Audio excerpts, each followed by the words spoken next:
tidak hanya Gus Arya yang membuat heboh karena pernyataannya nuansa penistaan agama. Sebelumnya juga ada Fauzan yang sudah menjadi tersangka penistaan agama yang anggota ormas menganiaya dan mengintimidasi seorang warga di salah satu lokasi proyek pembangunan jalan di Kalimalang, Bekasi Selatan. Setelah sempat buron dan viral di media sosial terkait penganiayaan dan kebencian, pelaku rasisme terhadap salah satu suku akhirnya ditangkap polisi.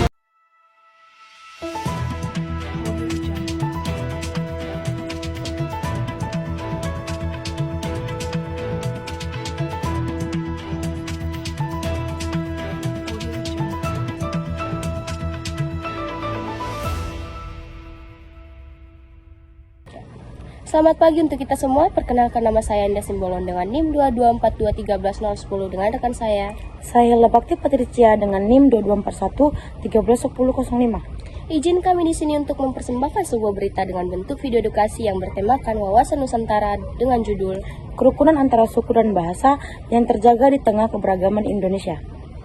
Selamat menyaksikan.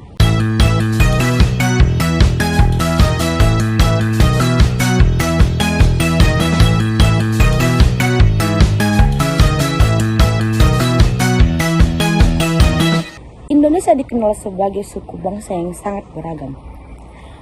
Lebih dari 1.300 suku bangsa dengan lebih dari 700 bahasa daerah. Pertanyaannya, bagaimana kerukunan tetap terjaga di tengah perbedaan yang sangat besar? Mari kita simak liputan selengkapnya. Bahasa Indonesia lahir menjadi bahasa persatuan sejak Sumpah Pemuda tahun 1928. Sejak saat itu, bahasa Indonesia berfungsi menjadi jembatan komunikasi antar suku dan antar daerah. Hingga kini, bahasa Indonesia tetap memainkan peran penting bagi kita. Ia digunakan di sekolah, media, bahkan di kehidupan kita sehari-hari. Tanpa bahasa Indonesia, sulit kita bayangkan bagaimana masyarakat dari Sabang sampai Merauke saling memahami. Pemirsa, kita akan membahas tentang wawasan Nusantara Indonesia. Dikenal dengan negara yang memiliki beraneka keberagaman, menjadi salah satu alasan Indonesia dikenal di mancanegara. Namun, beberapa kali dalam keberagaman ini menjadi konflik pemicu perpecahan Persatuan Negara Kesatuan Republik Indonesia. Yang tak lain pada kasus-kasus yang pernah muncul di layar televisi kita sekalian. Dimulai dari perbedaan suku, agama, ras, dan bahasa menjadi salah satu penyebab konflik. Pada dasarnya, konflik dapat terjadi oleh beberapa hal, seperti tidak menerimanya satu suku dengan suku lain yang memunculkan pemikiran sempit seperti suku satu ini lebih baik dibanding suku satu lain. Hal seperti inilah yang menimbulkan konflik sehingga mengancam perpecahan dalam Kesatuan Negara Kesatuan Republik Indonesia ini. Namun, di sisi lain, jika kita melihat betapa indahnya sebuah keharmonisan keberagaman, maka kita akan berpikir bahwa keberagaman ini sungguh bukan hal yang untuk diperdebatkan ataupun menjadi satu kasus yang dapat mengancam kesatuan, seperti keberagaman bahasa yang ada di Indonesia. Tidak menjadi penghalang untuk kita saling berkomunikasi satu sama lain, karena kita mempunyai bahasa persatuan, yaitu bahasa Indonesia. Sehingga kita dari berbagai daerah, etnis ataupun budaya, dan Sabang sampai Merauke bisa berkomunikasi. Inilah yang seharusnya kita jaga dan budayakan. Bahasa Indonesia kembali ditegaskan sebagai bahasa persatuan bangsa di tengah keberagaman bahasa daerah yang membentang dari Sabang hingga Merauke. Dengan lebih dari 700 bahasa daerah yang digunakan oleh ratusan suku bangsa, bahasa Indonesia hadir sebagai bahasa penghubung, pemersatu, sekaligus simbol identitas nasional yang tak tergantikan. Bahasa Indonesia yang berakar dari bahasa Melayu telah lama digunakan sebagai bahasa penghubung di wilayah Kepulauan Nusantara. Pedagang, pelaut, dan masyarakat antar wilayah memanfaatkan bahasa ini dalam interaksi sehari-hari. Kesederhanaannya, sifatnya yang mudah dipelajari, serta penerimaan luas di berbagai daerah, menjadikan bahasa Melayu yang kemudian disebut bahasa Indonesia dipilih sebagai pemersatu. Bahasa ini dipandang netral karena tidak hanya mewakili satu etnis tertentu, melainkan milik bersama seluruh bangsa. Dalam konteks wawasan Nusantara, bahasa Indonesia kini memegang peranan penting sebagai perekat bangsa. Wawasan Nusantara menekankan prinsip kesatuan bangsa dalam bingkai keberagaman budaya, etnis, dan bahasa daerah. Bahasa Indonesia memastikan komunikasi antar warga dari Aceh hingga Papua dapat berjalan dengan lancar tanpa hambatan perbedaan bahasa. Lebih dari itu, bahasa ini menjadi alat penyatu pandangan, memperkuat rasa kebangsaan, dan mengukuhkan jati diri Indonesia sebagai satu kesatuan. Meski demikian, bahasa daerah tetap mendapat tempat penting dalam kehidupan bangsa. Pemerintah menegaskan bahwa bahasa daerah adalah kekayaan budaya yang harus dilestarikan, sementara bahasa Indonesia berperan sebagai sarana komunikasi nasional.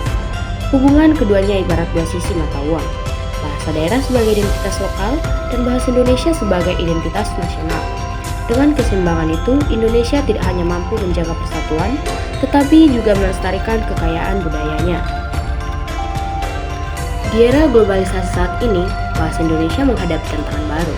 Arus teknologi, media sosial, dan pengaruh bahasa asing semakin kuat masuk ke kehidupan masyarakat.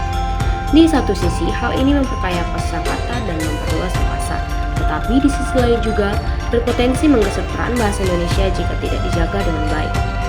Pemerintah, akademisi, hingga masyarakat luas terus mengupayakan penguatan bahasa Indonesia melalui pendidikan, penelitian, hingga promosi internasional. Fakta terbaru menunjukkan bahasa Indonesia mulai mendapat perhatian di kancah dunia. Beberapa universitas di Asia, Australia, bahkan Eropa telah membuka program studi bahasa Indonesia. Kehadiran bahasa Indonesia di dunia internasional menjadi bukti bahwa bahasa persatuan ini tidak hanya berfungsi di dalam negeri, tetapi juga memiliki peran strategis dalam diplomasi budaya Indonesia. Bahasa Indonesia adalah bukti bahwa keberagaman bukanlah penghalang untuk bersatu. Justru dari perbedaan itulah lahir kekuatan. Dengan bahasa Indonesia, bangsa ini memiliki alat pemersatu yang mengikat seluruh suku, budaya, dan bahasa daerah di bawah satu identitas kebangsaan. Bahasa Indonesia, bahasa persatuan bangsa. Di tengah derasnya arus globalisasi dan perkembangan zaman, ia tetap menjadi penopang utama semboyan kita, Bhinneka Tunggal Ika. Berbeda-beda tetapi tetap satunya.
Baiklah pemirsa sekalian, di sini saya akan menampilkan secara langsung bagaimana sebuah perbedaan itu menjadi satu kesatuan yang memiliki keharmonisan.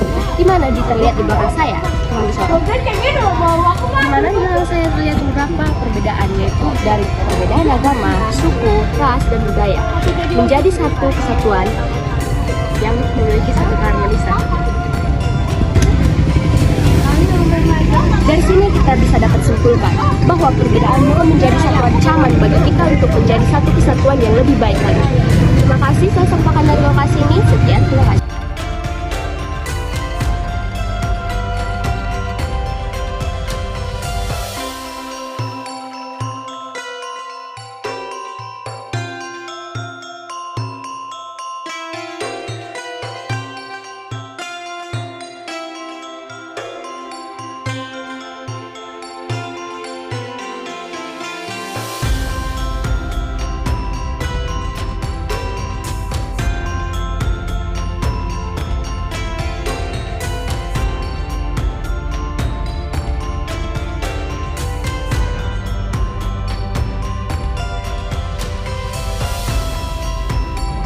Baiklah, kita sudah di penghujung acara.